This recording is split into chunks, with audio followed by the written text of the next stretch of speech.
The historic Klamath ferryboat, built in 1925, is now restored and the headquarters for the Bay Area Council along the San Francisco waterfront. That's where I met Kevin Xu, the co-chair of the host committee for this year's APEC meeting. I would say this is a wonderful opportunity for the city itself to really experience such a big international event since the establishment of the UN.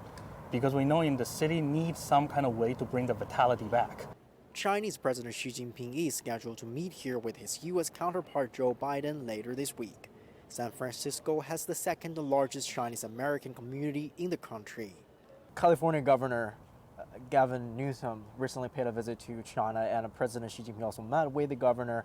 And during their meeting, the Chinese president said that the foundation and hope for China-U.S. relations lies with the people, and the future lies with the youth. And of course, the vitality lies with subnational entities. So what's your take on this remark?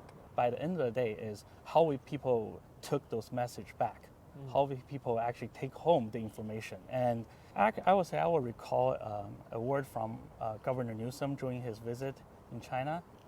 He said San Francisco has the first Chinatown being built in the United States. Yes. And by having this opportunity to invite delegations, especially Chinese delegation, to come to visit the city of SF, you basically have an opportunity to show them around the Chinatown and how Chinese people live here and how they carry their culture from their mother countries to the U.S. And therefore you see a transformation, but also another way to reflecting inclusivities. Yes. Inclusivity of culture. Yes. That people from China actually build their Chinatown based on their vision. But how does Chinatown become a strong bond, just like the bridge we see, that actually having a strong hold of the people, especially vitalities from the local.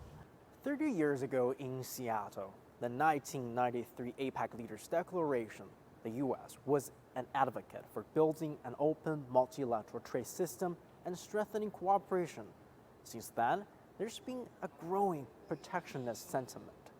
Now, with eyes of the world are on San Francisco, this is one of the most important gatherings of global leaders this year.